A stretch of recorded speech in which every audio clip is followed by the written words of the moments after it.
we published our full in-depth review of Google's new Pixel 3 and Pixel 3 XL flagship smartphones on Monday, and we got a ton of great feedback via email. If you missed it or if you don't have time to read the whole thing, here's the TLDR version. They're really, really good smartphones with really, really good cameras. Google did an all-around fantastic job with these phones, packing top-notch performance into the company's best overall design so far.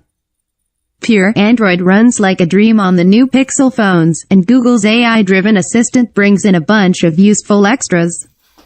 All in all, the Pixel 3 and Pixel 3 XL are indeed great phones, and most of the emails we got were from people who couldn't wait to get their hands on one.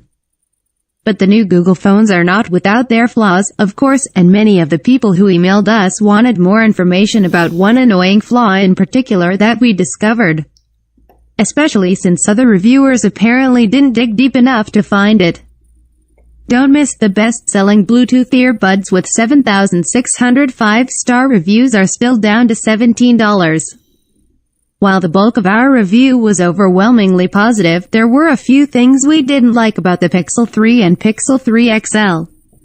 For example, they suited to a phone from 2014 or 2015 than a modern smartphone that will be on sale in 2018 and 2019. The larger Pixel 3 XL's gigantic notch and wide chin bezel aren't much better, though at least there was some effort made there to modernize the phone's display design. But those were all intentional design decisions on Google's part, and our biggest problem with the phones pertains to an unintentional design flaw. Here's an excerpt from yesterday's in-depth Pixel 3 review. As good as the overall design is, and as much as I love the fit and finish of Google's Pixel 3 and Pixel 3 XL, there is a serious design flaw that has really bothered me while I began testing the phones. Google's new Pixel phones have front-firing stereo speakers that sound great and are wonderfully loud. Unfortunately, using them means dealing with an unwanted side effect, an insane amount of vibration on the back of the phone. All phones vibrate to an extent if you turn their speakers up loud enough. It's the nature of sound waves. But I've never felt anything like this. At low volumes, it's really annoying. The back of the phone vibrates with each and every beat of whatever music you're playing. Even during dialogue in a video, you can still feel the back of the phone vibrate constantly. If there's sound, it's vibrating. Then if you turn the volume up to about 50%, the vibration goes from annoying to aggravating. At 80% or higher, it's downright horrible. The back of the phone vibrates as hard or even harder than the vibration motor inside the phone that Google uses for notifications. Imagine playing music and having your phone's notification motor vibrating the entire time. It's so violent that Google's fabric Pixel cases barely dampen it at all.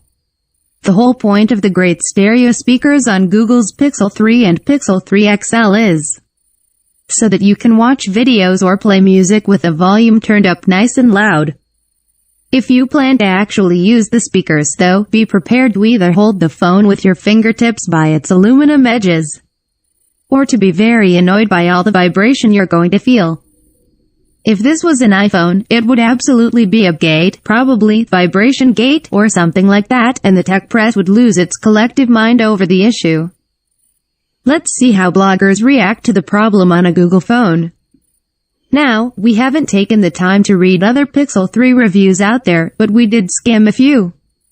We also received emails from some people who said they read many of the reviews that were published on Monday, and they didn't find any other mention of the issue. It's easy for tech bloggers to stick to a specific procedure when reviewing phones, so we're not very surprised that other sites didn't catch it. Loudspeakers simply aren't a big focus when people are testing phones. People who buy the new Pixel phones, however, will definitely notice this issue.